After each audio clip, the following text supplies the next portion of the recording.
Before we get to the plenary talks of Kouwenhoven and Menno Veldhorst, let me say a few words about the organization of this conference. There are two reasons why we have it here now. One of them is related to this red logo, what you can see, this MTA 200, which tells that in these years we are celebrating the 200 years of the Hungarian Academy of Science. It happened in 1825 when some noble people decided, the most important was Csonka, that they give a considerable amount of money to set up the academy here. And this was first important to protect the Hungarian language, but later on also for supporting science. And the building where we are sitting now, this is the headquarters of the Academy of Science, which was built in 1865, completely from public donation. So these 40 years were enough that the reputation of the Academy was so good that even middle-class people provided quite some money, and they built this building and they set up a capital to run the Academy, which became an important core institute for science later on. The other reason why we have this is connected to this other logo, what you can see on the left lower corner, which is the 100 years of quantum mechanics. I guess you all heard about that in 1925. That's the year which we officially set it. That is the birthday of quantum mechanics, thanks to many famous people like Bohr and Heisenberg. And here I just would like to say a few remarks that also some Hungarians contributed, to these early days of quantum mechanics a lot. In Göttingen, where Heisenberg, Bohr, and also Hilbert were working. So one of the Hungarian guy was von Neumann, who got born here in Budapest, and he had pretty good, the Hungarian education was very good already at that time. He got very good math teachers, and he got as a young postdoc to do some teaching activities actually in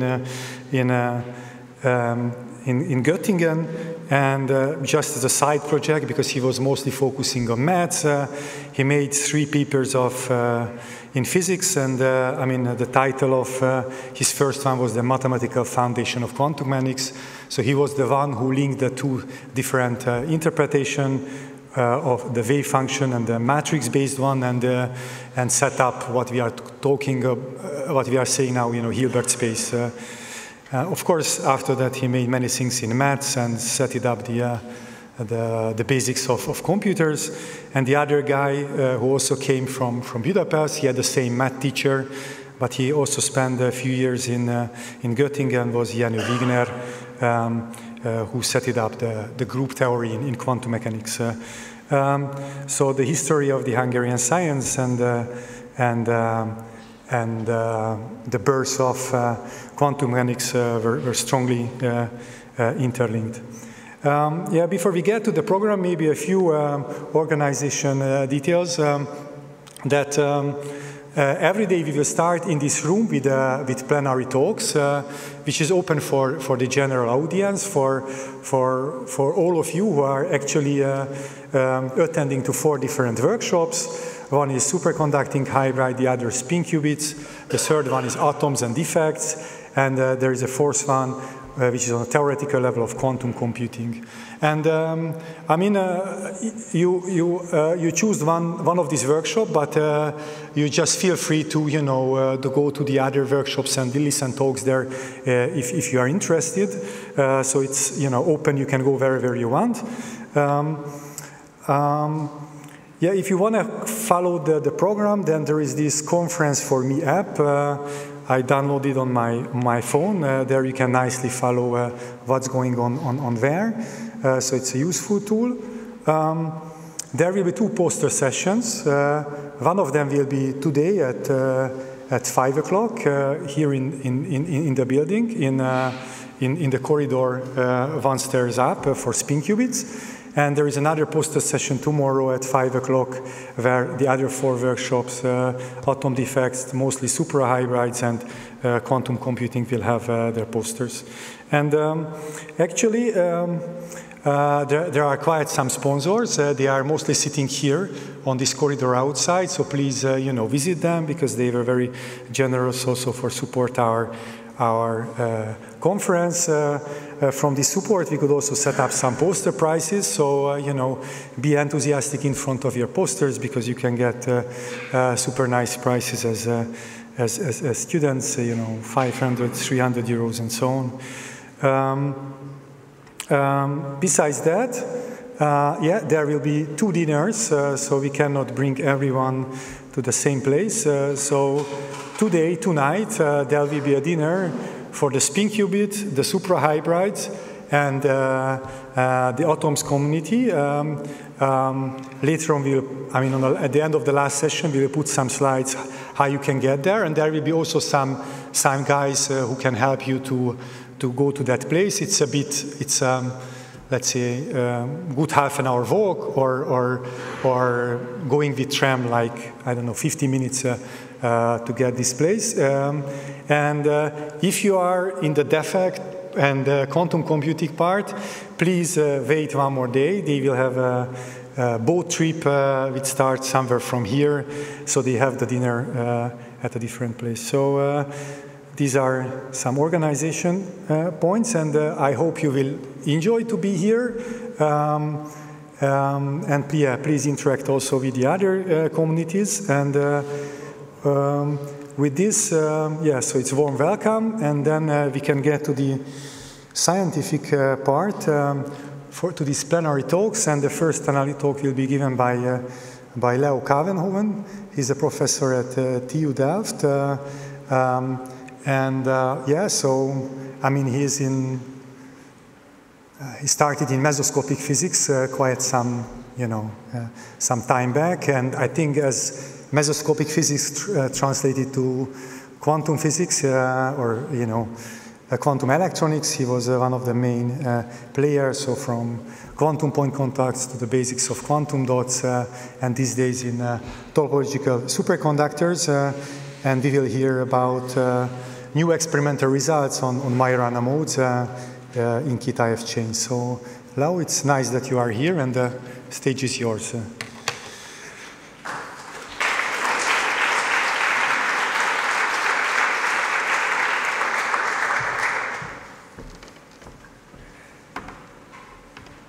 Thank you very much, and thanks to the organizers for putting this meeting together in this beautiful place. Suppose that any of the talks, maybe my talk, will get a little boring at some point. There are lots of pictures up there that you can see. I was already looking for Attila, the great soldier, but I'm not sure how to recognize him. But I think there's going to be plenty of time to look for him. Now, it's a pleasure to talk about the experiments that we've done in the last 2-3 years in Delft on QTech chains. Little group that you see here with PhD students Francesco, Bart, Vincent, Antonio, and Florian, and also senior people, postdocs Alberto, Dominique, and Nick. And most of them, I think, except Bart and Dominique, were all here to interact with everybody. Of course, we also had former members that we acknowledge. Also collaborators in Delft, and you will hear talks from Srijit Goswami as well as Bas ten Haaf on a different platform. Similar experiments, similar physics, but a different platform, a 2D platform. And we've benefited a lot from theory collaborations in Delft, as well as, of course, the supply of materials, nanowires from Eindhoven, Erik Bakkers, his group. Let me give you a little bit of a sort of a historic overview of the field, and the key word in the field is P-wave superconductivity or topological superconductivity. And the first notions on superconductivity is from actually a very different area. It's the fractional quantum Hall regime, where you don't expect superconductivity to occur, but theory predictions from Mark Reed and more said that, well, in the 5-half fraction of the fractional quantum Hall state, the system condenses in a state that looks very much like a P-wave superconductor. It's been a little bit quiet since then, until Alexei Kitaev came with his prediction of a P-wave superconductor in a one-dimensional system, the Kitaev chain. Then, when topological insulators came about, Fu and Kane predicted that a topological insulator in contact with a superconductor should also together form a topological superconductor. So the S-wave, as a superconductor, you could use an S-wave superconductor, but if in contact with a topological insulator, then the two systems together hybridizes into a P-wave superconductor. Maybe a little bit more practical or easy to realize are the proposals that rely on a semiconductor, 2D semiconductors, or the last one that you see here, a one-dimensional semiconductor. This proposal from Orek et al. And Luchin et al. Had a very specific recipe of, hey, take an S-wave superconductor, make it in contact with a semiconducting nanowire, one-dimensional system, make sure that the spin-orbit interaction is strong enough in this semiconductor, and then in a magnetic field, the system should make a phase transition from S-wave to P-wave, and moreover, at the ends of the system, Majorana zero modes will appear. So that's what I would like to discuss. The experiments on that one-dimensional system, long one-dimensional system. This has been sort of the main bulk of the experimental work that has gone on over the past decade or so. I will briefly speak about this, but we will also go back to the earlier proposal from Kitaev and think about the same physics, but building it up in little pieces by building blocks, making it longer and longer to see if we can realize the same objectives. So the little bit of recap, how to get superconductivity in a semiconductor. Suppose here in green you see a superconducting coverage of a semiconducting nanowire. The nanowire semiconductor is here in gray. We have Cooper pairs in the superconductor and electrons and holes in the semiconductor, and they can be transformed one into the other by a process that we know as Andreev reflection. If the system is finite and you look at the entire sort of spectrum that arises, then for small magnetic fields we have the normal S-wave superconductor. The lowest energy state comes to smaller energies if we increase the magnetic field.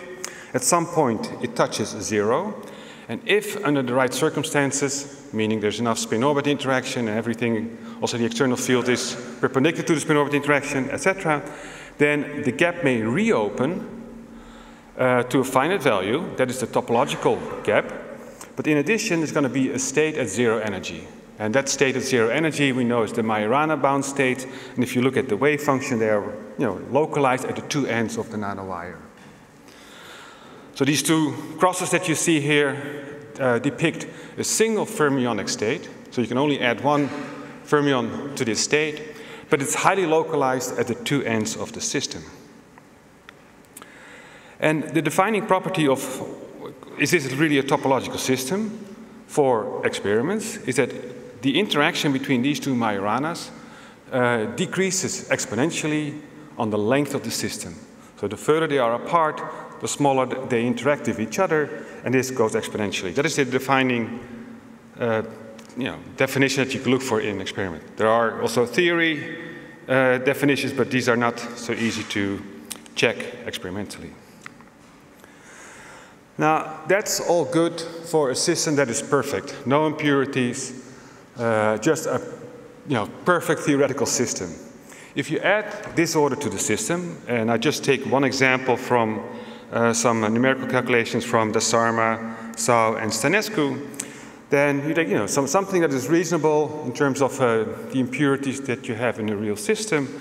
Then what you find is that if you increase magnetic field on this horizontal axis, that in the top panel you see the perfect case where there's a reopening of the gap into a topological phase, but as soon as you add a little bit of disorder to the system, this topological gap decreases and completely vanishes for values that are actually only a fraction of the Zeeman energy in the system. So that's sort of the energy scale that you have to keep in mind.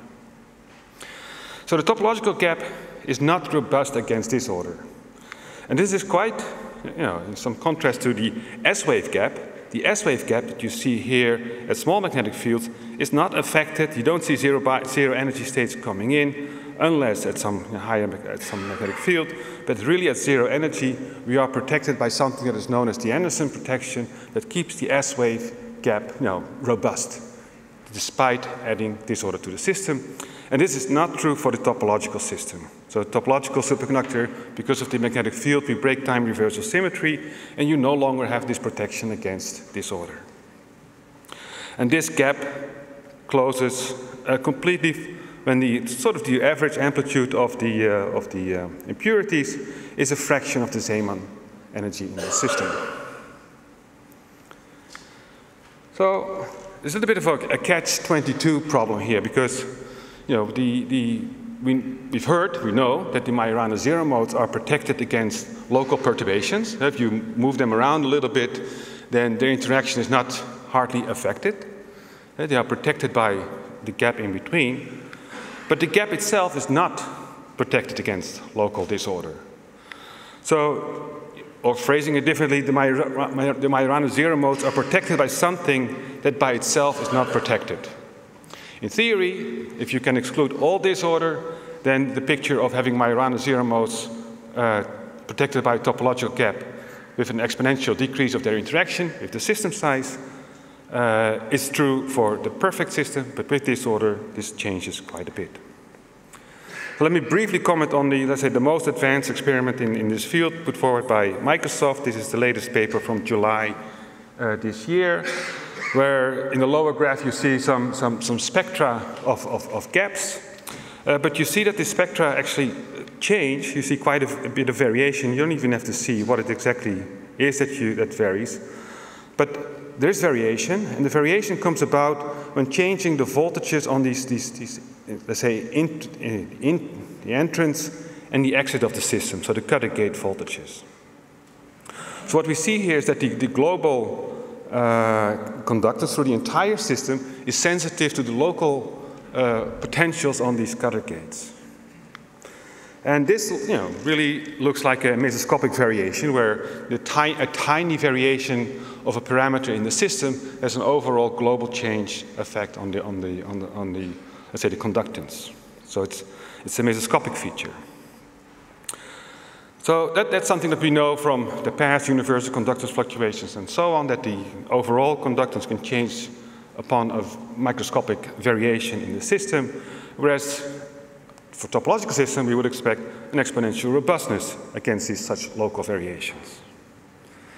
And this aspect of topology, where you have this exponential protection with the system size, that has not been checked so far by any experiment in the literature. And also, topological gap protocols do not provide a way to check this experimentally. So that's an open question for everybody to take on as a challenge. It has not been done yet. So there are these mesoscopic variations that still occur in systems which show these zero bias peaks that are the signatures of Majorana zero modes. There are these zero bias peaks, there's gap reopening, etc. But they are likely, or at least it has not been proven, they're not topologically protected. And in the meantime, we've come up with new names that, if these Majoranas are not super far from each other, they can be called quasi-Majoranas, they can be zero energy, partially separated Andreev-bound states, they can be Poormans Majoranas, which they all share the same thing, is that they're not topologically protected. But what they do have the potential is to show a quantized zero bias peaks, a Majorana parity qubit. They can be used for non-abelian braiding, etc., but not so robust. So if we have topological Majoranas, then if we would make a qubit based on Majoranas, then their lifetimes, the coherence times, would become better and better if we increase the system size. And the approach that we are taking, I think actually most people, all people, maybe I think also Microsoft is taking, is that, okay, let's start with these non-topological Majoranas and make a qubit. Probably it's a bad qubit, but then we try to introduce topological protection in the system and increase thereby the lifetimes of these qubits. But to be sure, we are still on the left side of this page here. So we've had by now about 10 years of research on these Majorana zero modes in one-dimensional wires. As a side effect, it increased the activity in mesoscopic superconductivity enormously. There was important activity in the 90s of the previous century. Then it sort of disappeared, this field of research, but it all came back in 2010 with these two proposals from Orek and Luchin and colleagues, and that created a lot of activity in these hybrid super semi systems. Zero bias peaks, now they're everywhere, disorder-induced, whatever, they're frequently observed, but the topological part is still an open question. And let me notice that the bulk of the work so far has been done on materials based on indium, arsenide, and antimony, and as a superconductor, aluminum. And this seems to be on the, borderline, I think on the negative side of the borderline, to be able to create this topological phase. And might be a good point in time to look for other materials where the properties of the materials are more advantageous towards this goal. So stronger spin-orbit interaction, maybe a superconductor with a larger gap, and hopefully also a system that is just cleaner in nature, less disorder. So the experimental difficulty is that these wires are kind of a black box. I mean, you know that there is disorder in the system, but you don't know exactly where it is located. And there's only one gate that changes the potential in this wire. In all the experiments so far, there's only one gate that changes the potential. You might think, well, let's take many gates. I hope you can see it. The gate is now broken into many pieces, and you can imagine some kind of machine learning protocol to balance out the entire fluctuations in the landscape. If the size of your gates is about the order of the potential landscape fluctuations, then you can imagine a machine learning protocol. And this, when I first saw it, I thought, well, that's totally unrealistic. But in effect, it does look like the approach that we're taking at this moment. In the Kitaev chain that I will be discussing, we also break the system in pieces with knobs, voltages, gates, etc., where we can locally change the potentials at will. So what is Kitaev chain? Alexei Kitaev had a very simple model in 2001 where he just put a bunch of fermions, spinless fermions, so spin is out of the problem, there's no spin, on a chain, one-dimensional chain, and said, okay, you can have tunneling between the sides, and there's also, for some reason, a Cooper pairing in the system. So if from some sides I can have, let's say, a 2E process that connects to different sides. Sao and Desarma, about a decade later, translated the Kitaev chain proposal into a more practical system with quantum dots and super semi hybrid systems. Same year, Martin Leinze and Carsten Flensberg said that physics from the Kitaev chain, also present in the Sao and Desarma models, you still have much of it left, even if you go to the minimal chain of just two dots connected together via a superconductor. So even the minimal chain of just two dots would still show you a Majorana-bound state, but of course no topological phase in the middle, because there's not even a bulk in this minimal system. Now, to make sure that we're not confusing these Majoranas with the topological Majoranas, they called, for this system, the Majorana zero modes, poor man's Majoranas. And we keep calling them poor man's Majoranas just to remember ourselves that this is not the same as the topological Majoranas. So the system that we've been using to realize the Leinze and Flensberg proposal is a nanowire, and here you see in green an indium and timonite nanowire crossing the entire picture here. We covered in the middle a section with aluminum, so this is going to be our hybrid superconductor where the aluminum creates proximatized superconductivity in the nanowire, and with the use of the gates underneath we define a quantum dot on the left and a quantum dot on the right. So we have these different pieces, the quantum dots and the hybrid sections, which we can measure independently. So if we turn off gates, then we can focus ourselves on a quantum dot, or we can focus ourselves on the hybrid, characterize it before we put it all together into a minimal Kitaev chain. So let's start with the quantum dots, because these are the things that we know well since the early 90s. We have a confined system, a quantum dot with a lead on the left and a lead on the right, so we can do a transport measurement, and we have a gate that changes the potential on the dot.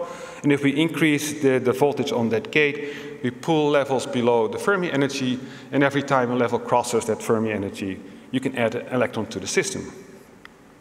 A typical measurement taken on these nanowires is shown here. This is the gate voltage, where the vertical axis shows you the bias voltage. So that's the voltage between the two leads. There are regions of large blockade, so no current flows here in this light area, no current flows here, etc. These are the Coulomb blockaded regions where you cannot add an extra electron to the system because of the charging energy that you have to pay. If I count the number of electrons, I don't know the absolute number here, but I know that in this case, for these large Coulomb blockade diamonds, it is an even number. Then we go to an odd number. It costs less energy, because for this case, I don't have to pay the orbital energy, because it can occupy the same orbit as the other odd electron. And then we go back to even, even, odd, even. So now if we take one of those small regions of semiconductor and connect it to the superconductor with a coupling that is fairly strong. So we are way stronger coupling than in the tunneling regime. The interaction between the S-wave superconductor, aluminum, and the semiconductor occurs via this Andreev reflection process. And if I do it for a finite system, I have an electron that I pull down below the Fermi energy. If I increase the gate voltage, I combine this with the opposite, let's say the Hall state of this particular orbital. And these electron and Hall states start to hybridize because of this Andreev reflection at the interface. So that hybridization gives you this level repulsion, and the new states are now these electron-Hall superpositions. There's a symmetry there. And also, interestingly, if I change the gate voltage, I no longer go from even to odd to even. No, because of this hybridization, I have an even singlet state all the way in this gate voltage range. So I now color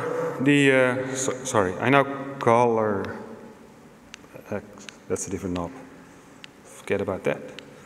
I now color this region, this semiconductor region, also light blue, to indicate that we have induced superconductivity on this finite length section, the finite hybrid.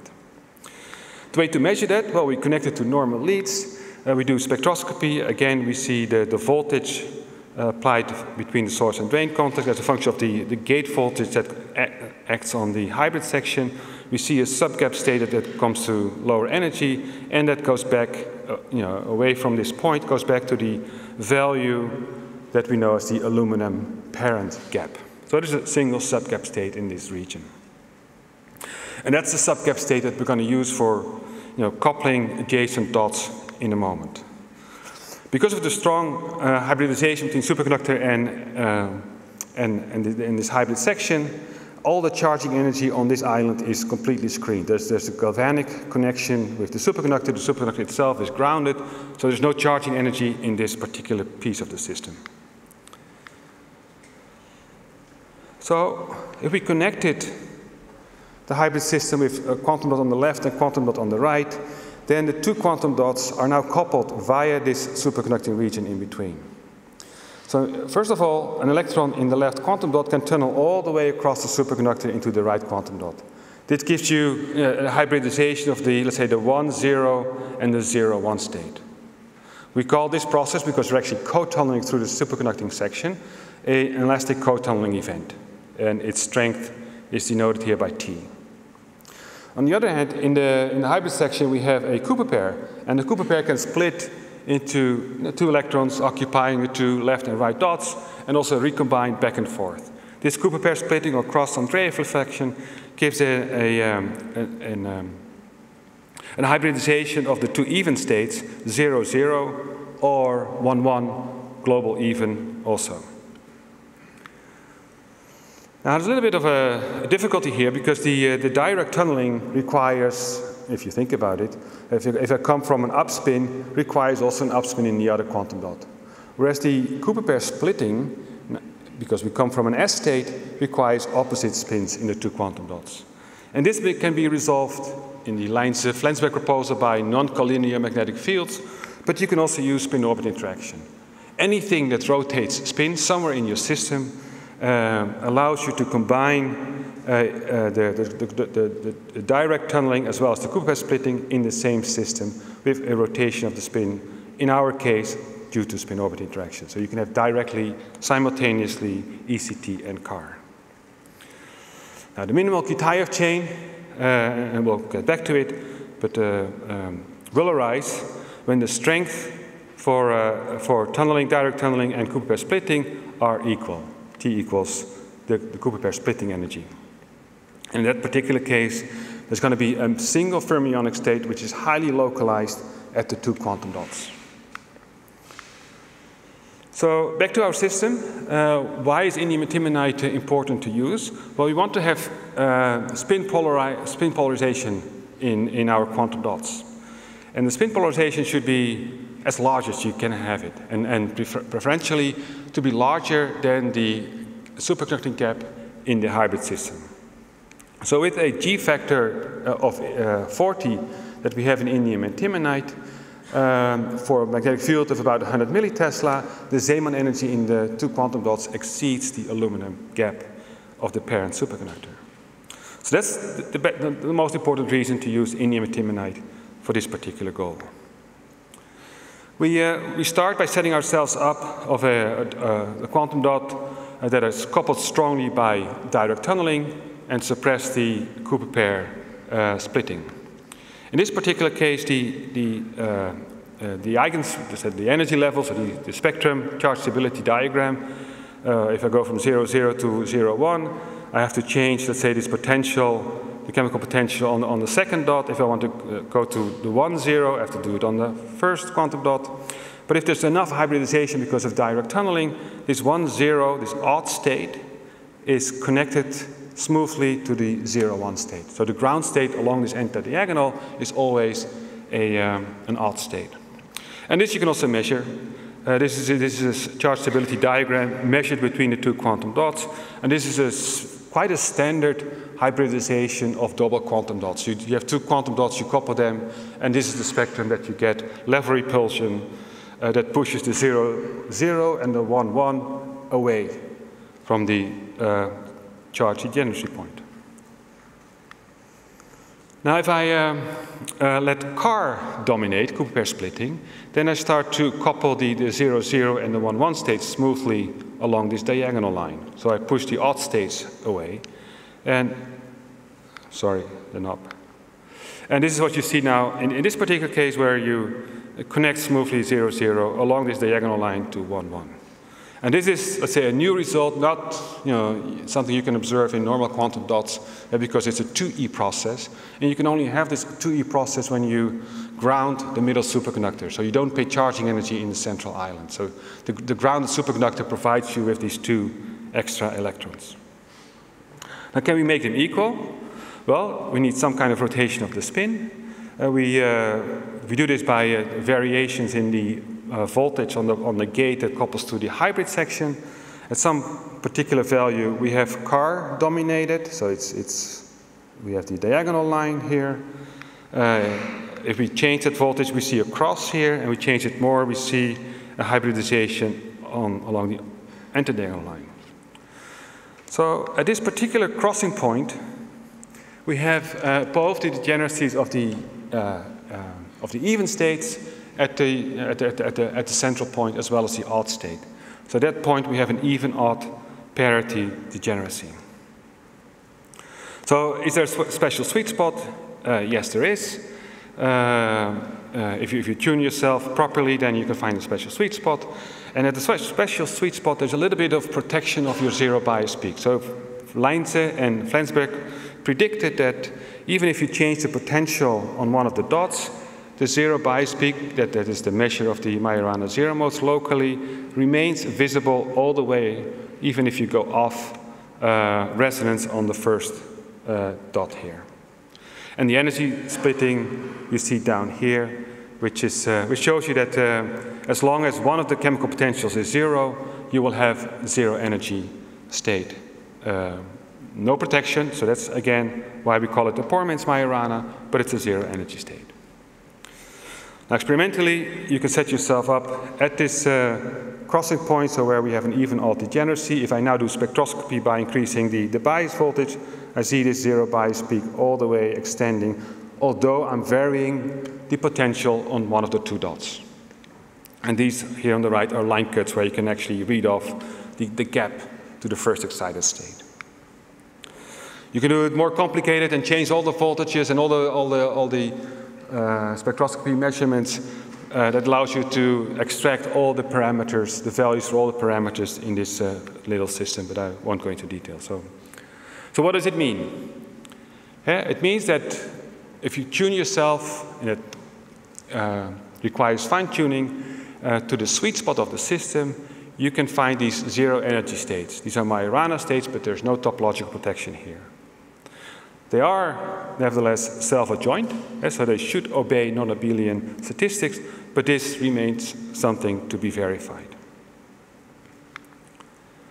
So, why the Kitaev chain? Well, I already alluded in the very beginning, is that you can tune the individual pieces one by one. I can set my quantum dot at the Fermi energy. I can go to the hybrid system at a particular voltage where I have the Andreev bound states, and also the other dot I can put at zero energy. And in that sense, I transfer the inhomogeneities in the wire to, let's call it inhomogeneities in the voltages that I apply to my gates. But who cares about those numbers? And so I make the system clean by taking the disorder out and put it in the computer that applies the voltages. So go from 2 to 3. Let's make longer. So now we also have a little bit of a bulk, one quantum dot bulk in the center. And here you see sort of a side view of the system with 3 quantum dots. You can recognize also in the middle several gates that you can activate to make a quantum dot also in the middle. And we have, of course, the 2 quantum dots on the outside. The 2 hybrids, if you zoom in, are connected via a little loop. And the little loop can be used to define a phase difference between the 2 superconductors here with the flux that you apply here. So going from 2-side to 3-side, it's fairly simple. You set yourself up first for a 2-side system, so maybe it's not so visible here, but the 3rd dot here on the right is tuned off resonance, so effectively I only have 2 dots that interact with each other. I go to my sweet spot crossing point. I do the same thing for the right side, so now the first dot is off resonance far away, so I have again a minimal Kitaev chain. And if I put them all together, and in addition change the flux through the little loop, then I see at points, for instance at the green line point, I see a zero energy state as well as an excited state that is separated in energy. Yeah? Whereas if I go to a pi phase difference, right here at the blue line, I also see a zero bias peak, but the excitation energy is now also gone all the way down to 0. And so there's no gap in that system at pi. So that's the typical measurement of a 3-side Kitaev chain, where you have to control the flux or the phase difference between the 2 hybrids. Otherwise, if the phase is not defined, you get some kind of phase averaging over this entire graph, and then all the excitations sort of blur out to some average value. You can do all kinds of measurements and change the voltages in all these different gates, and you see spectra like these. And what I like you to see from this slide is that if you compare measurement with simulations, then okay, we have zero bias peaks everywhere. And the zero bias peaks, we now know that they can come from so many different reasons, that they are not the identifying feature in this type of data. The identifying feature in the data are the excited states. So for instance, you change the voltage on the middle quantum dot, you see this excited state. There's also weakly visible a lower excited state,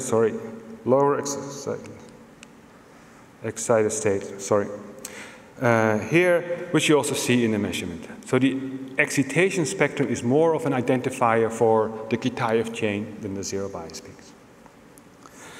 Now very briefly, and I'm not going to show much of it, but it's just an announcement for talks later, I think today or tomorrow, by Bas ten Haaf and also Srijit Goswami, that this type of physics is also seen in 2D platforms.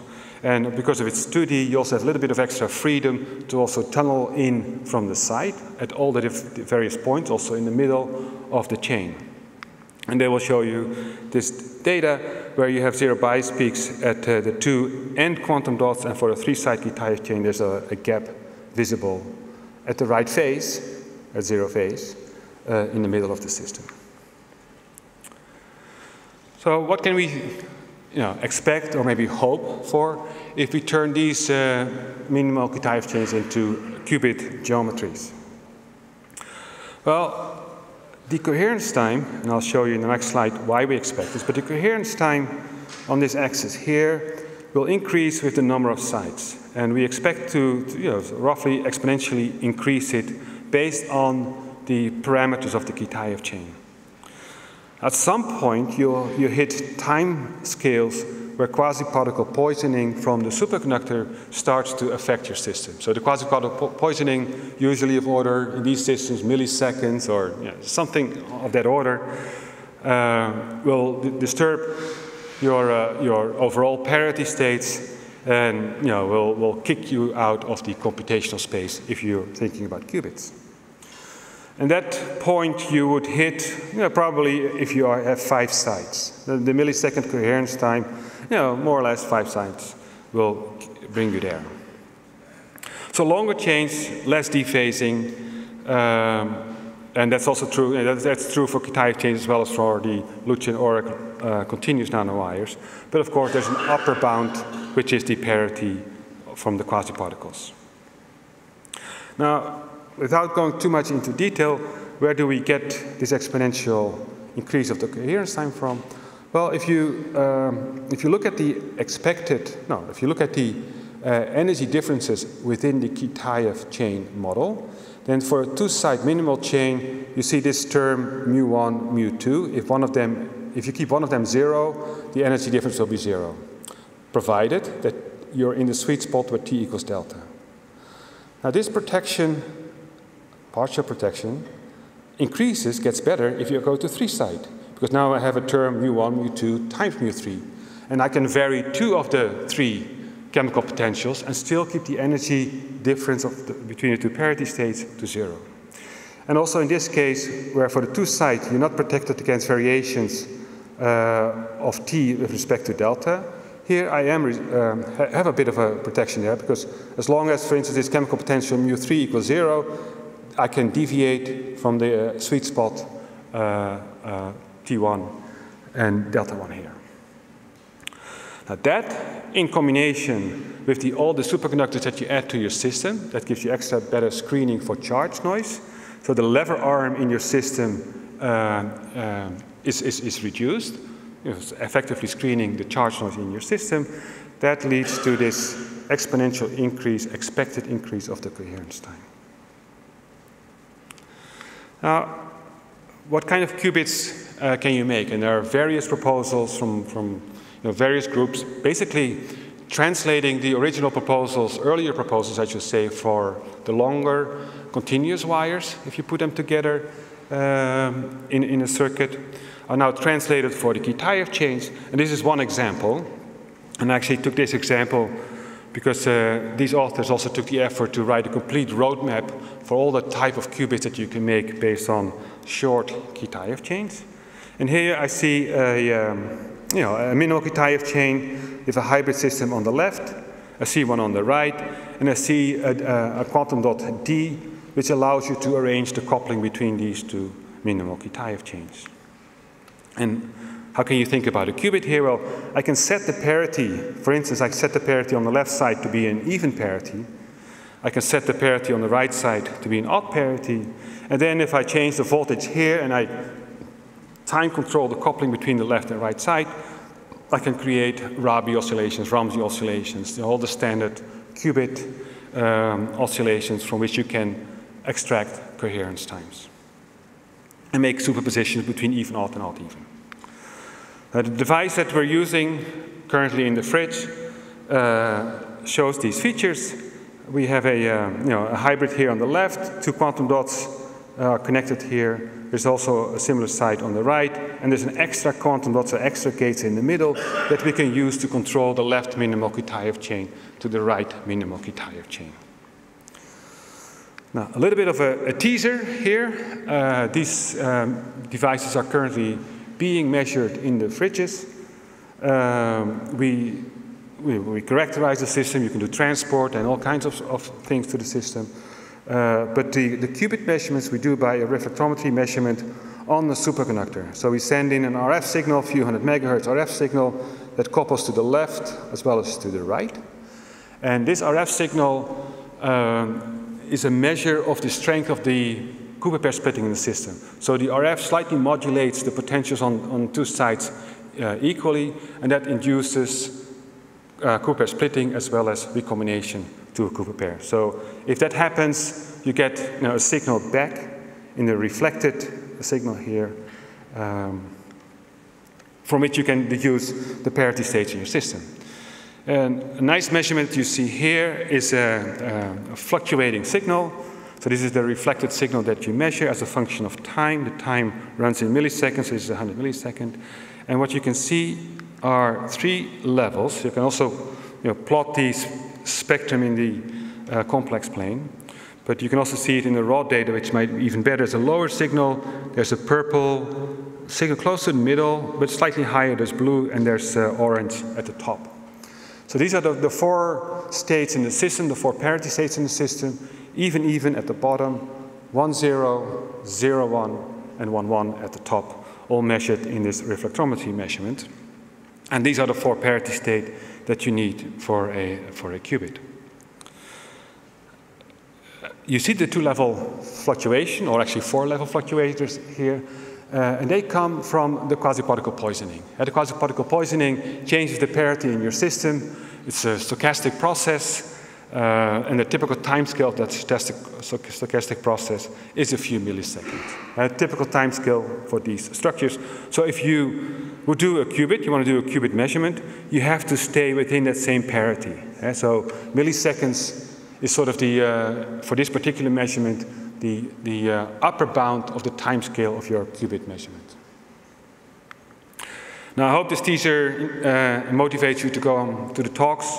Today and tomorrow, Nick, Alberto, and Francesco will tell you more about the ongoing measurements. Now these experiments are possible only because of the time and effort, energy that went into developing new fabrication techniques, which involve walls to create shadows if you do evaporation of the aluminum under a particular angle. So it's not standard lithography technique for fabricating. You need to make these extra 3-dimensional structures, all because you want to keep the interface between aluminum and the semiconductor as pristine as possible. That's the critical part of your material system that has to stay clean. And for that you have to go a long way around to actually make devices that work. Now, conclusion, zoom out conclusion that as you all know, that the Majorana research in the past decade has been a bumpy road, and probably it still is, but to my belief, it is worth it. So with that, I want to thank you for your attention.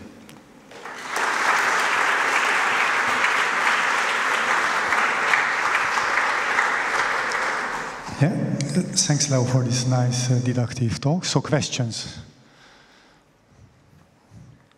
Yes? Very nice talk. So you mentioned at some point the potential lifetime of these qubits. So I wonder, and comparing that with other kinds of qubits like transmons, what do you think is the optimistic version in the long term?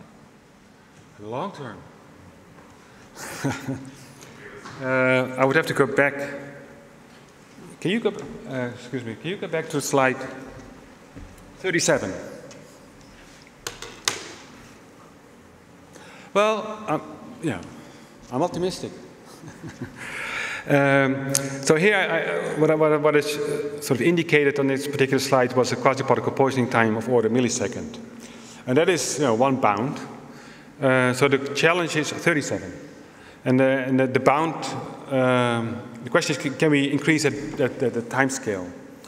And we know from some experiments from Google, also based on early experiments at Yale, where people have engineered the superconducting gap of the parent superconductor, going from large near the active region to smaller values away from the active region, that you increase the quasi-particle positioning time. And so we've done something similar, inducing vortices in the system away from the active system, where we clearly can see that the quasi-particle positioning time can go up. Now, it's not all under full control, and it's not fully reproducible, but on several occasions we've seen quasi-particle positioning times of the order seconds. So let's assume that we can make it reproducible and controlled, then we move from milliseconds to seconds.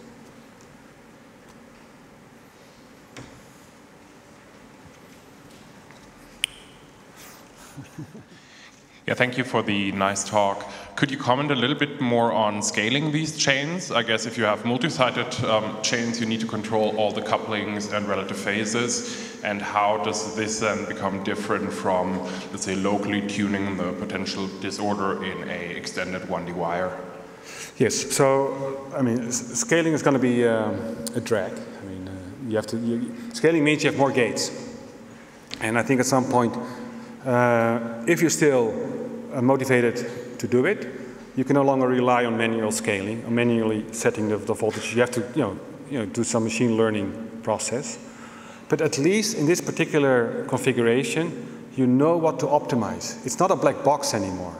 Whereas in the long wires, you are dealing with a black box, which you can maybe also, do some smart algorithm to minimize the disorder. But in that particular case, what I think is so difficult is that the size of the gates has to be of the order of the potential variations in the disorder. And that's more like a 10 nanometer length scale. Whereas in the Kitaev chain, you set it by fabrication. The quantum dot has one potential, independent of whether there's some disorder inside the quantum dot. The potential where you move the chemical potential at the Fermi energy, that's one value for the gate. So I think for both, let me put it this way, for both cases it's going to be difficult, you need machine learning, but I have hope for the Kitaev chain, and I would have been very worried for the long wires.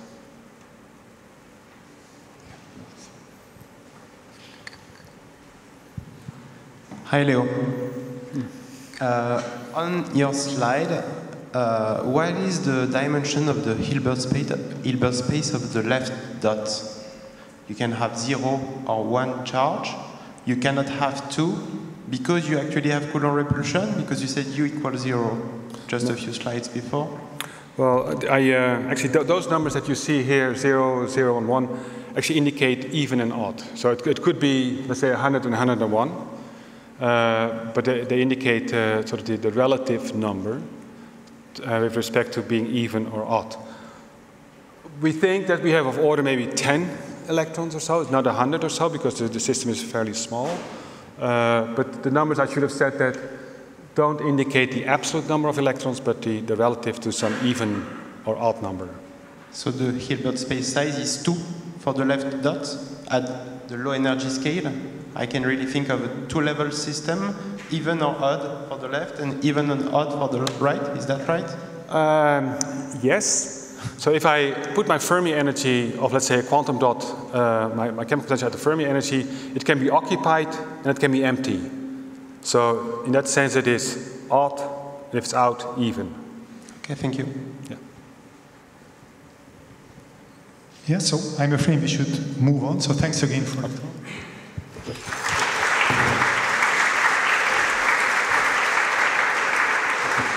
Yeah, and then we will move to the next plenary talk from Menno Veldhorst. So I believe he's also coming from the Netherlands, from TU Delft, and he started his career also with topological superconductors. Then he moved to to Australia to start spin qubits, mostly on silicon, and now he changed to another material from the periodic table to germanium, and we'll hear about spin qubits in germanium at TU Delft. So the stage is yours. Thank you. Thank you for the introduction. It's wonderful to be here. It's really a fantastic place, great organization. Thanks for that.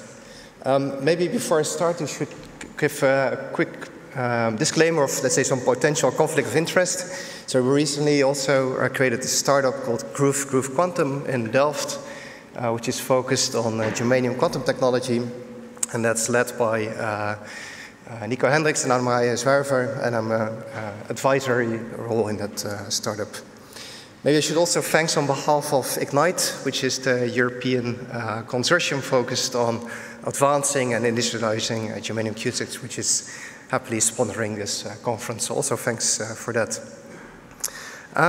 So I think maybe in the last question or so to Leo, it was about scalability. And I was thinking about a little bit, maybe a theme for this presentation. And maybe we can give it the theme of scalability. And maybe to make it a bit more concrete and give it a number, let's see, can we scale to, let's say, 1,000 qubits or so? And when I was preparing, I was actually reading this, I think it's from Andrea Morello. I think in 2018, he was giving this editorial collection of papers of what would you do with 1,000 qubits, and then there were all sorts of ideas about NISQ error and testing and so forth for larger systems. But given he is also from the field of semiconductor qubits, I guess he also has in mind how to that these systems potentially would be made with 1,000 qubits. So my question maybe also to Andrea is like, how would you make such 1,000 qubit systems? Now in Europe we have the flagship, and there we have a very bold ambition. So actually there's several consortium, particularly there's QSI. And so QSI is addressing, let's say, these European calls, and it should be, by the end of 2027, we should have a 200 qubit system in the cloud, and then another 2.5 years later, we should have a 1,000 qubit system.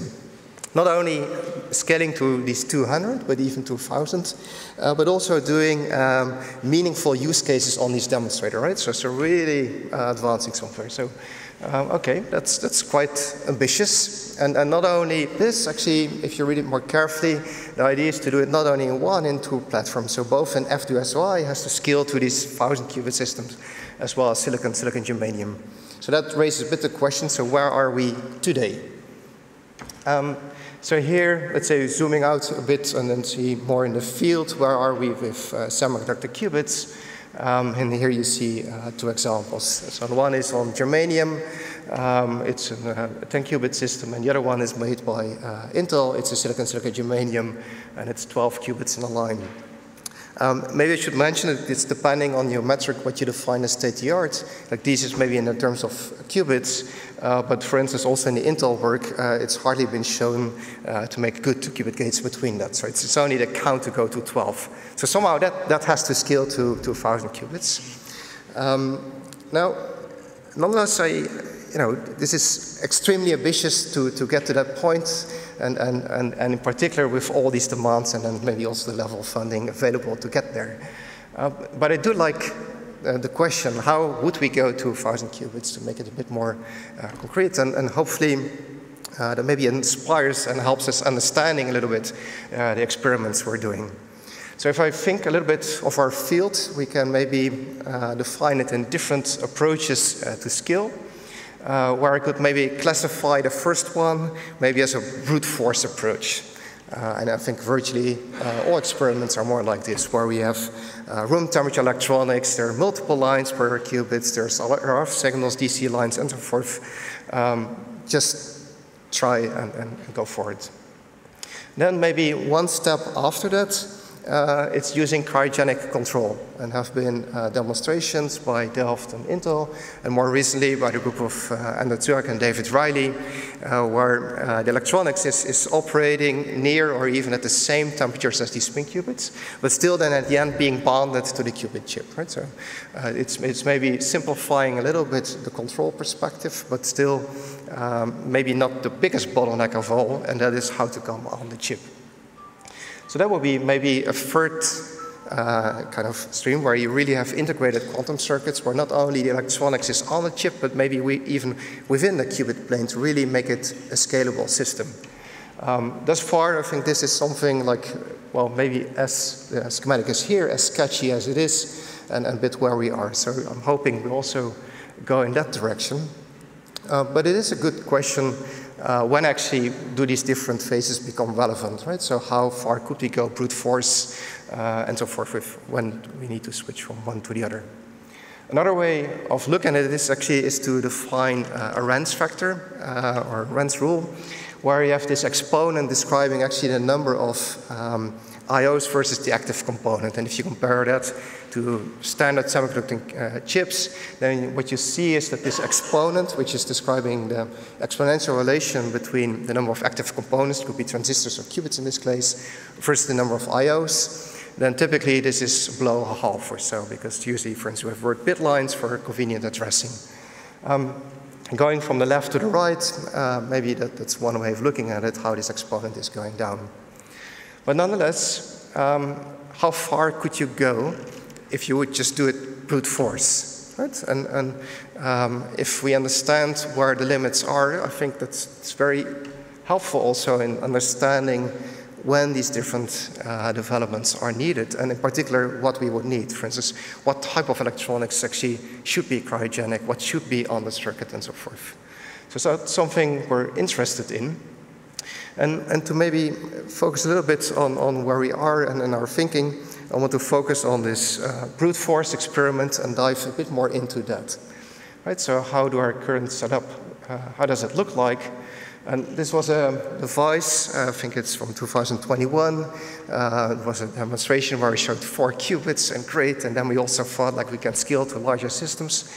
But it's also good, after some time to reflect back and to think about, is this really the way you want to scale, or are there things that maybe you want to improve upon? And I think I can denote some things that I would like to see different. So first of all, maybe starting from the bottom, a magnet. So we have a magnet inside our fridge, heavily limiting actually the space for our PCBs, wiring, and all of that. So it would be quite great if we would not need a magnet, at least not inside the fridge. Then we have several lines per qubit, and there you see, for instance, the 10-dot chip, and surely you can, say something about our level of fabrication. Maybe Intel can do it better, but it's strongly limiting actually like how to go further. So can we reduce that somehow? Ideally, maybe even less than 1 per qubit, but already 1 per qubit would be quite an improvement from where we are.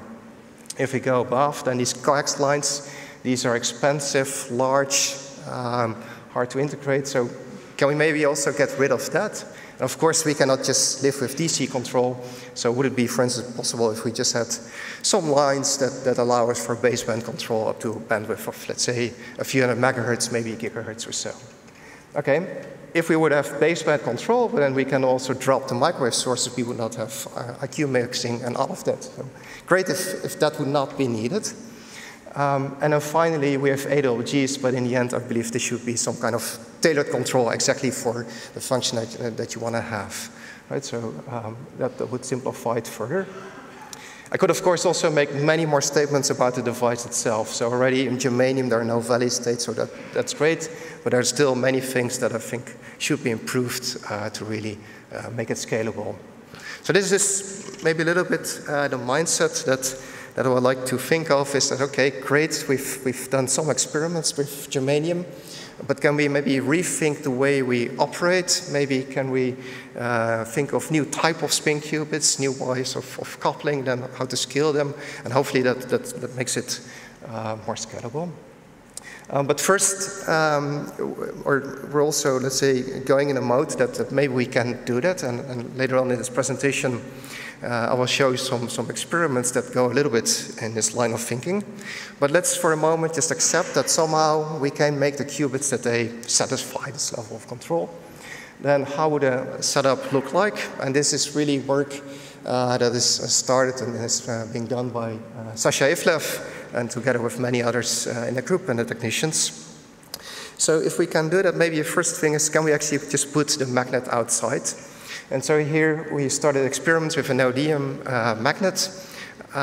It's a rather big magnet, but we can place it outside the fridge and actually use it as a vector magnet. So I can displace it electronically to configure. And for instance, here you see an experiment where we use that magnet to tune the germanium spin qubit to its sweet spot. So germanium has a very strong isotropic G factor, and therefore also we can tune it to its sweet spot where we see an improved coherence. So I think this is showing two things. One is that yes, magnets can be placed outside fridge, improving the sample space. But two, they also have a quality that at least, let's say for the current germanium experiments, they are not lowering the quality. And so we've done more experiments, for instance, gate set tomography, randomized benchmarking, showcasing that these qubits still remain above 3/9 in fidelity when operating with such an external magnet. Okay, now if this magnet is outside the fridge, you have more space. So we can start to make different PCBs. So here you see a demo version that we're now trying to make. It's quite a big one. It's about 300 millimeter in size. It weighs approximately 3 kilograms, including the backplate. But we can use it to wire up to 1,000 quantums inside. So maybe beyond at some moment we're reaching a limit, but in principle this just fits in a standard fridge. Now, if we know that we just need baseband control, then we actually can start for different wiring. For instance, here you see some wires that we integrated in our fridge. It seems to be very reliable, having crosstalk levels that maybe are on the level of acceptable, but what we're planning here is that this crosstalk of minus 30 dB is to nearest neighbors. If you go more and more away, then it strongly reduces. So maybe in a sparse configuration, I can also say more about that, it seems to be meeting what we will require. Furthermore, it has a bandwidth on the order of 250 megahertz or so, which is quite on par with the gate terms that we're using. So suddenly, let's say with the cost that initially would allow us to do a single qubit experiment with roughly the same amount of cost, we can just wire up fridges now to this kind of 1,000 quantum dot experiments. Okay, so this is very much ongoing, and I'm hoping to show in the coming years a little bit where this is going to and what we can do. But for now, let's accept this, and let's see if we can make our qubits such that they can be controlled with such a system. How do we do that? Okay. So in planar germanium, it's roughly 5 years, so it's a relatively young field. I saw that in previous talks. We started in 1991, and then before that, so at least in the experimental progress, it's roughly 5 years old. So initially, most of these single spin qubits were controlled using resonant control, typically at a rather high field on the order of a half a Tesla or so, with a lot more frequencies on the order of a gigahertz in that order. So that's great. It really helped starting the fields, giving qubit fidelities on the order of 4/9. So that's good, but at the same time, that's not this baseband control. So how would we do that? And actually, that was inspired by the very seminal work of Daniel Loss and David DiVincenzo about hopping spins in quantum dots, where we showed that actually just hopping a spin between two quantum dots enabled also high fidelity control. And so that gives us really a baseband control. And so while this was a first experiment, this has become now very much a routine in our lab. And not only in a planar direction, we can even hop between two quantum wells in a vertical direction for new types of qubits. If you go beyond these hopping qubits, you can maybe push it even further and start to think of, can we make gapless qubits? And this is something that maybe we've seen in an experiment, but then very unintentional. But there are now also theory proposals predicting that you can tune the system in such a configuration that you get a gapless qubits, meaning that the G factor in the direction goes to 0, and there's no qubit splitting. And a great advantage of that would be that if you have the time in between different gates does not give rise to phase evolution. Right? So you can apply an X gate or a Y gate, but when you do it, it doesn't matter. So this will be a great next advancement to get to this point. These are all single spin qubits. semiconductor qubit field is very broad, so instead of only defining qubits on a single spin, you can also define qubits on multiple spins. A famous one has been a singlet triplet qubit that's also been now realized in germanium. These experiments were really pioneered by a group of Georgios Katsaros, some singlet triplet qubits, but later on also in our group and also in a group of Lieven van der Sijpen showing decent performance. This is baseband control, and so always the advantage of the potential of singlet triplet qubit has been that it can be all electrically controlled. It's maybe a bit of a question whether it can get to the fidelity of these single spin qubits, but at least it's good to see all the progress in that direction. Different encodings are also possible. For instance, the hybrid qubit, this has been pioneered by Wisconsin, by Mark Erickson, Mark Friesen, the theory and experiments. And now also in germanium hybrid qubits are ongoing. And maybe for this conference, because I see already people looking, these hybrid qubits are not super semi-hybrids. These are spin-charged hybrid qubits. But it's very nice to see that these kind of charged hybrid qubits can also be implemented with germanium. And what's the particular interest there is that while in silicon these qubit types are defined by valley states, in germanium it's the orbital states, so it may give a more tunable kind of platform.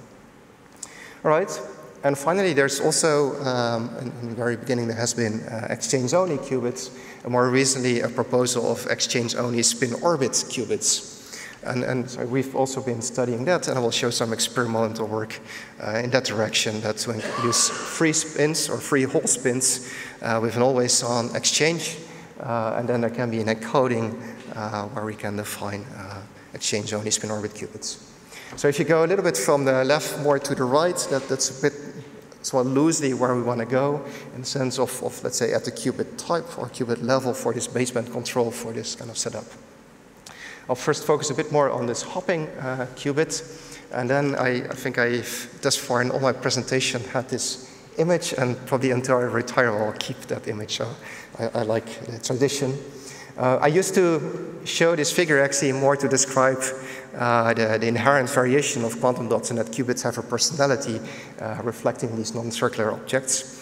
But for these hopping spins, it's very much on the basis that you see on the left, there are two quantum dots. One is FM, a ferromagnet, and it has a different quantization axis than the other one, which in this case even doesn't have a magnetic field at all.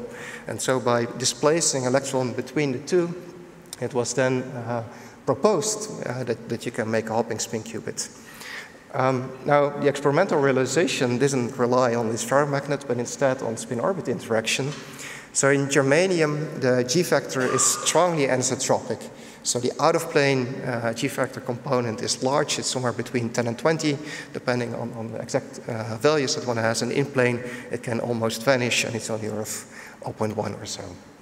And so because of this anisotropy, and because of its strong sensitivity to the microscopic interface and voltage fluctuations, different dots can have very strong, very large variations in the G factors, or G tensors, and this gives rise to different quantization axes. And then we can utilize that. So the way we do that is that we start with a spin in its basis state. If we would then shuttle it to the other dot, then we turn up in a different quantization axis, and in this new quantization axis it will start to precess.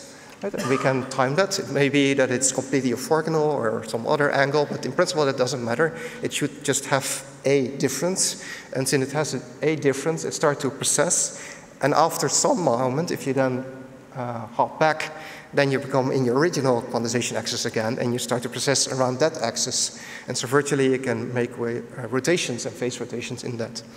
So this is not in the rotating frame, this is all in the lab frame operation. Right? And so you can continue this to then create some universal gate sets. So we try to do that experimentally, and the way we do that initially is that we tune up, where we just create some timings in between the two dots, and then at the end we read out. And then if we, for instance, construct a sequence like this, then we should have created a pi-on-2 sequence pulse if we create a spin flip. Right? And then you can see it here, some experiments with the simulation. Then we get some reasonable correspondence between the two, that we have quite some understanding of the system. So what are actually these quantization axis differences? So in experiments, what we find is that, first of all, these are very strongly dependent on the exact magnetic field direction. But then they can vary to almost 0 degrees in difference, in particular if there's a large out-of-field component. Once you get in plane, it can be substantial, and it can be well beyond, for instance, completely orthogonal. It may be that they're just opposite to each other. So this quantization axis difference can be really large in these systems, which is, let's say, the pro and the con is that because we don't at the moment intentionally do that, it shows that in principle these quantization axes can be large. Now, in these experiments, after this tune-up, then you want to utilize that. And since we're working in the lab frame, timing becomes very crucial. Right? So if you're in a rotating frame, then you need to have some clock with some very precise phase. In our case, since we're in a lab frame, you need exact timing, and since this is all controlled with an AWG, typically on the order of a few hundred megahertz bandwidth, you want to have timing on the order of picoseconds, and typically our AWGs don't have that. So we use a trick for that, and where we exchange a little bit of amplitude for time information. So we can create different sequence where we just lower the amplitude every nanoseconds and effectively shifting it on the order of 10 picoseconds between different steps. So with that we can get very precise control, and still our qubit gates on the order of 10 nanoseconds or so. So that's roughly the timing. What's nice about it is that since our qubit operations are now with the Lamore frequency, they are very fast, and meaning that we can operate at very small magnetic fields, meaning a few millitesla or so. And at those milliteslas, the effect of the electron noise coupling into the spin-orbit interaction is rather weak, and so you get long coherence times, where at the real low fields we are limited by hyperfine interactions. So this, I think, is still like an open challenge. Purified germanium low field, I think, could lead to enormously long coherence times, but yeah, these experiments are in natural germanium and still showing decent performance. So in the table on the top, that's not the optimized part, but these were the settings that we were doing for the 2-qubit experiments, and there you see that using dynamical decoupling, we get in the order of milliseconds or so. And so what does it actually mean if you do these experiments? So if we then start to focus, for instance, on a little bit more careful benchmarking using, for instance, randomized benchmarking or gate set tomography giving similar results, we have on the order of a bit above 3/9 single qubit gate fidelities, meaning that every hop can be done coherently with better than 4/9 fidelity. So I think that that's rather encouraging for this field. So this is the results about the hopping spin qubits. Then we started to measure more and more qubits. So this is 1 qubit out of a 10-qubit system. And this 1 qubit shows something remarkable, where on the right you can see that the frequency is going down and down and then up again. And that's because it's crossing 0. And actually the G factor flips its sign with respect from its starting point. And so there is a point in space where the G factor can be 0. The challenge is this was 1 out of 10 qubits, how to make this again. And so at least there's now some theory proposals predicting how one can do that.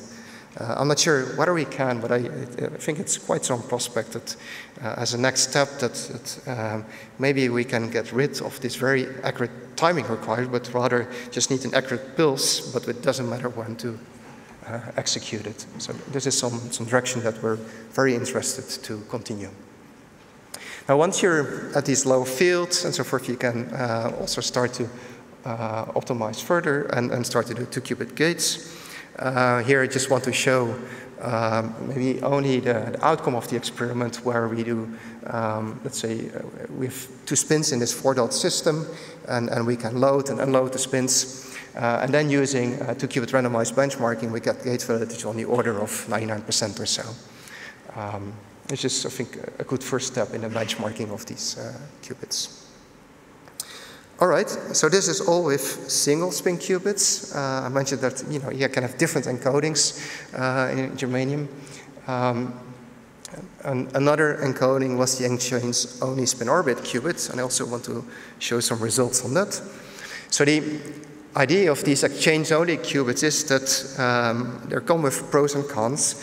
So the pros is that it's baseband control. It's really controlling the exchange between 3 different spins. In a traditional exchange-only qubit, one is typically quite sensitive to leakage. When there's spin-orbit interaction, there's a possibility that these excited states go to a higher energy scale, such that the leakage is reduced with magnetic field. And so that would be the hope of this exchange-only spin-orbit qubit.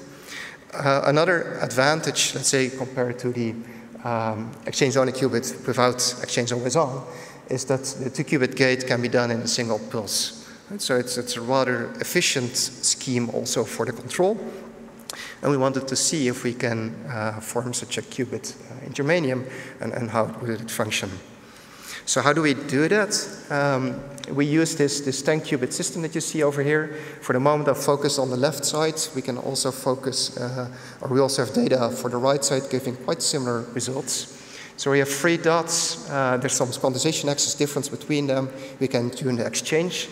Now first, what we're trying to search for is the singlet-triplet anti-crossings. And that's, let's say, these feature lines that you see in these maps. And then we can do that for one pair. We can find the singlet-triplet qubit for the other pair. And then we can find the moment where these singlet-triplet anti-crossings merge, which is on the right. And then the model predicts that, let's say, at this crossing point, we get the excited state of this exchange-only spin-orbit qubit. So then we start to continue from there. We can optimize a little bit the magnetic field to get the largest quantization axis difference and so forth to do these experiments, which we are really now are ongoing in our group.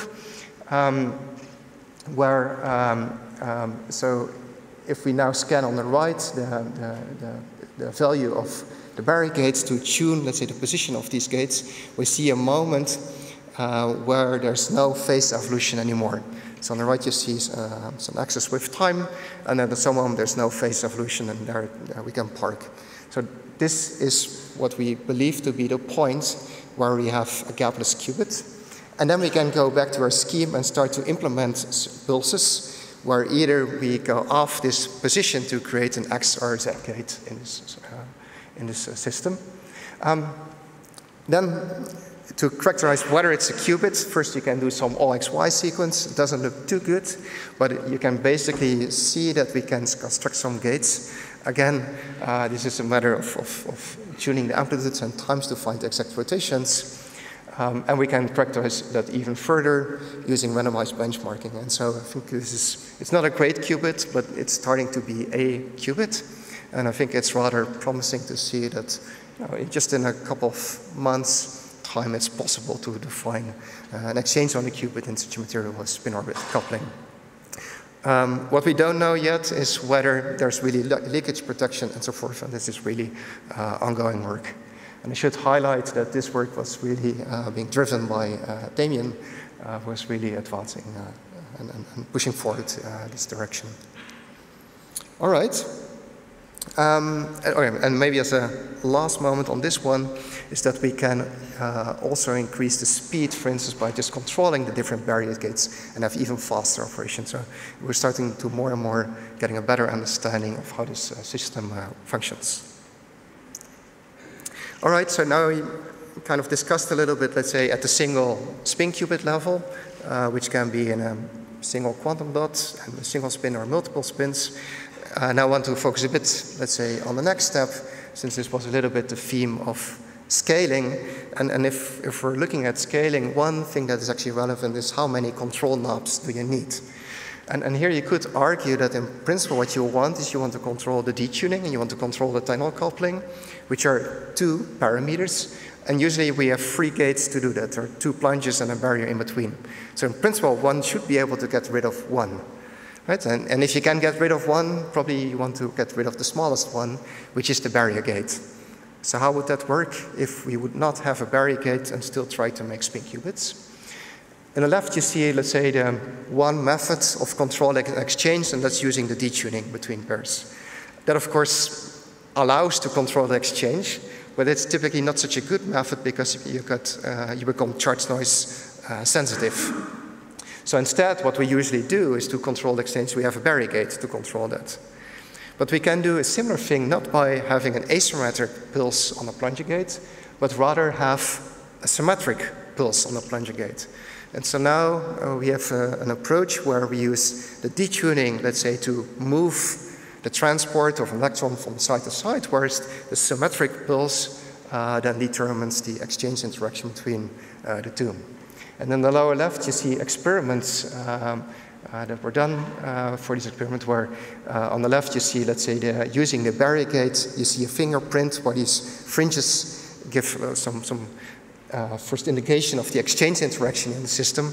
And we can do something similar by just having the symmetric pulse on the plunger gate. Some comments to be stated. So now from the barrier gates, what we find is that we can simply change orders of magnitudes the exchange. With the symmetric pulsing, that remains to be seen. So we can surely change the exchange interaction over several decades. It's another question whether this will be sufficient in a very large system and uniformity and so forth. So this is a question to be answered. But if you can do that, actually the fabrication becomes quite a bit easier, since you need now barrier gates, and you only need to contact the plunger gates, which are already larger, and even fanning out and so forth will become simpler if you do that. So here's Sasha really pioneered also this direction, where we focus on larger systems. Here you see a recent device from us, which is a 6x6 quantum dot array defined in this style. So we have 4 charge sensors on the sides, and then it's a 2D array of 6x6. Now in the beginning, when we try to tune up these devices, we are trying to convince ourselves, like, is it really 6x6? And maybe it is. But what gets very challenging is because the charge sensitivity to quantum dots that are inside such a 2D array is very limited. And on top of that, you have a lot of transitions. So how to convince yourself that you really have a 6x6 array? And so rather than being limited by charge sensing directly, we use a different approach, and that is by making use of shuttling. So here you see a typical experiment. Where we do is that we define a pair where we use polyspin gate close to a charge sensor, where we have good signal and so forth, and then we can displace this hole throughout the array. And then map back, and from this evolution that we then get, we can infer where the different charge transitions are. So this is a little bit different, let's say, than the usual charge stability diagrams, because you get these kind of Ramsey fringes, and you can make get rotations because there's spin-orbit interaction. But on the other hand, it's maybe actually giving even more information than what you had before, because it's also giving some dynamics in this exploration. So this is one example.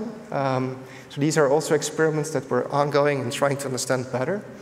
We can characterize, for instance, this 6x6, and here you see the different G factors in such a system. So at the moment, what we're actually interested in is to understand, we see different G factors, different G tensors, what's really the origin, and if we can understand that, can we control that and make it better? But on the other hand, it's also showing that, all right, it's 6x6, it's not 1,000, but it's smaller, or it's larger than 10, so it's maybe getting somewhere. There are also sites that are imperfect, and this is always a bit of a challenge. It could be that these sites are functional, but we just haven't tried enough. It's maybe, on the other hand, also, like, if it's hard to find those sites that don't work, then probably still there's something in the design or something that you want to make better. Right? So I think maybe you should also see this as a kind of final experiment, even if we could get more data out of it. That's in the first run you can get 29 qubit sites on such a 6x6 system, and now we should better understand how to make the system improve upon that. Now, our vision here is not that this, let's say, 6x6 quantum dot system is going to be a 6x6 qubit system. Rather, we want to occupy it with some number of qubits, which then can be routed through the system to do 2 qubit gates between pairs where you want, and route them and so forth. Okay, so this is a 6x6. Where do I see this going? And maybe let me also be optimistic, like in the previous talk. I can imagine that you can extend this to something like 10 by n, right? So 10 by 100 I don't see a reason why that in principle would not work. Of course, there may be issues in yield and all of that, but there's no fundamental new things, I think, in the fabrication or so that has to be created to get to that point. If you want to scale beyond this 10, then I think that's getting hard and will require other steps, making vias, for instance, and vertical IOs and so forth. And probably there's also a limit to how large you can make it. Right? So the question is, like, if we have some 10 by n structure, maybe it's meandering or something like this, what would you do if you had 1,000 of those? The alternative direction, or maybe let's say the next step would be, if you have these registers, can we start to interconnect registers? And I want to, the last bit of the presentations, focus on that. Let's imagine that we have difference of these qubit registers that we then try to couple in some way. And so this was, let's say, some kind of vision that we, or toolbox that we were presenting some years ago, where these links between these registers could be anything, superconducting resonators and so forth. And recently, shuttling has become like really an element to couple different registers. And I want to show one implementation of that. These are, and maybe give a brief context maybe on spin shuttling, and in particular in silicon germanium. So the use cases that we see, maybe to summarize the previous part, is that we see that it's efficient for shuttling within registers. If you want to be optimistic, maybe this shuttling can be used for some very efficient LDPC codes or things like this for quantum computing. But likewise, it may also be good to couple different registers to help scaling and the fan out of these gates and lines. Shuttling has first been shown in silicon MOS between two quantum dots. And then went a step further, that we started to shuttle through quantum dots. We could coherently do that. Then were first steps of conveyor mode shuttling, where you start to use electrical signals that are just repeatedly the same, such that the number of lines you need to displace further don't increase with the length. And then more recently, this also led to high fidelity shuttling, both in silicon and germanium. So some things I want to show is with the, maybe the next advancement in this direction is that can we use this shared control and then can we integrate it with qubit registers. And here you see a device where we were aiming for that. So you see two qubit registers, very minimal qubit registers of 3 qubits on the two sides, on the left and right, and then there's some conveyor channel in between. These experiments have been done by Quentin Deprez, Zahia Ademi, and Marion Bassi, and she's also presenting more work on this later this week. And so we have these two registers and this conveyor channel in between. If we first focus on the side, we can define qubits on the left and the right. We can do 2 qubit gates between different pairs using local chains and so forth. Then the conveyor, we have a shared link. In this case, it's 1.2 micrometer long. So the idea would be that maybe in the end, you can place some multiplexing strategies for the fan out in between. But here we just are focusing on the coupling between the two registers.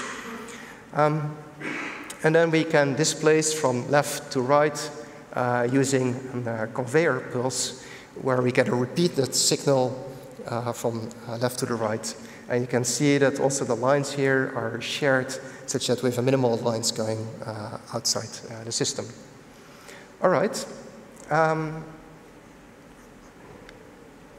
Then, to understand that, we started to explore the system going from the adiabatic to the diabatic regime, where, let's say, depending on the speed through which you travel to this conveyor, you explore different dynamics. So if you're adiabatic, you remain in a ground state, you may get changes in energy, you may get time evolution, but you will not make rotations. Whereas in the diabatic regime, there's spin-orbit interaction, and that may also create the rotational dynamics. So that's also what we see in the experiment, where you see, let's say, on the top, a rather boring image, but that's good. In principle, if you want to scale, you want to have it boring, where not so much is happening, but on the bottom part, you see a large dynamics in between, showing that we can coherently move in this conveyor, and I see that I should speed up, move in this conveyor. Then we can do experiments, and let me maybe just briefly go over it and then just refer to my own presentation later, is that we can now do sequences at the end to kind of undo these rotations to capture the phases that we pick up in this setting. And then we can do this reasonably well. So we do sequences, take that, can do another sequence where we do coherence state to find the other phases. And then once calibrating that, we have a rather good understanding of the system. And so here's in our simulation where we would expect, let's say, the variability of these phases. And you can see that these kind of sausage rolls match rather well with the experiments, showcasing that we can coherently go from one to the other register coherently and understand these dynamics. Let me skip that part and just go to the last part here and show that we can even do now experiments where we start to entangle the two registers on the side. So where we create an entangled pair on one side, we shuttle to the other side, and then start to do tomography experiments. And there the numbers are not great, but I think it's a first benchmarking of, let's say, remote spin qubit systems where we get uncorrected fidelities on the order of 64% and 84% after correcting for it. All right. Maybe, let's see, I should stop, I guess.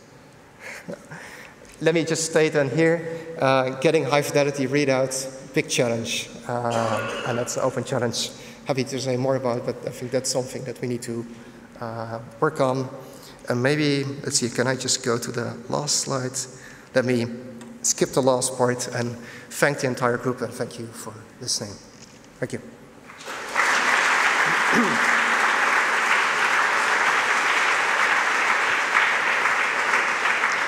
Yeah, thanks for this exciting talk. So, questions?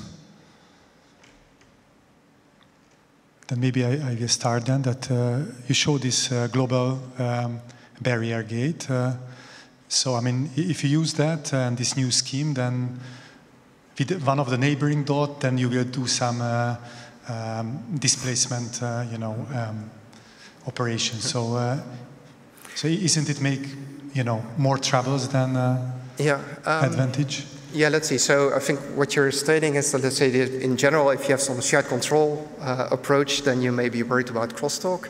Here, with this global barrier scheme, it's a gate that we once set to define a potential landscape, and then we start to do operations using the plunger gates only. So they're not used for, let's say, for the operations, but only for the potential landscape. Mm-hmm. And then the idea is that we can displace a hole from side to side by just changing the plunger gate voltages or couple them. And so in that sense, it's still individual control. And so on that level, for this approach, there would be no impact of, let's say, the shared control approach. Yeah. Thanks.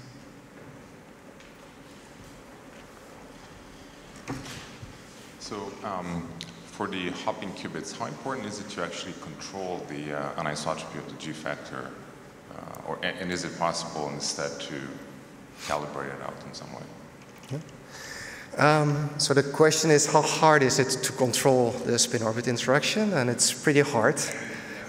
Well, so first, there's one scheme, so we can make it actually such that the G factors are pretty much aligned, and that's if you apply an out-of-plane magnetic field. Since the G factor is so large, the quantization axis will align. So what we typically do is to go to an in-plane field, and then it's dependent maybe on the growth, there may be changes on the electric fields, all of that. And so the hope would be that if we move away from these, let's say, perfectly circular dots to a more squeezed dot in one or the other direction, we can start to define the quantization axis. There's theory proposals about that, how easy it is to do that in experiment. I think that's an open question. In these experiments, we just relied on they are different. And then once you have, let's say, less than 10 qubits, there's always a point that you can somehow tune to, and they are sufficiently. Yeah. But I think this is, in general, I guess for quantum computing, overcoming these kind of qubit personalities is a big challenge, and this is one thing where we should focus on for germanium spin qubits. Yeah. Okay, the last one. Can I just quickly ask about the insights you have on the readout optimization? Yeah, so in our group we haven't actually focused so much on readout itself. Maybe to say a few things. So typically it consists of 2 steps, the spin to charge and then the charge readout. In germanium, typically charge readout typically works well. We can get integration times over microseconds and in principle get decent signals. The challenge is the spin to charge conversion. So finding a position where you have PSB is easy, but since the quantization axis can be different, typically optimizing that can be hard, and it's very case-to-case dependent. And so maybe ultimately we should similarly, that's for these hopping spins, for the optimization of the readout, can we go to a configuration that, for instance, we always have parallel spins that we notice, and then I think that will be easier. What we've done in these experiments was more some machine learning approach where we use some particle swarm optimization where we just give, let's say, some parameter space to the system and then let it find the optimal positions. And then we do find that we can get pairs with visibilities on the order of 99% or so, but that's just a random pair out of many where we cannot have it. Right? So this systematic part, I think, is more the challenge than finding a readout for one pair. Yeah, so thanks again for Menno and for Leo again. And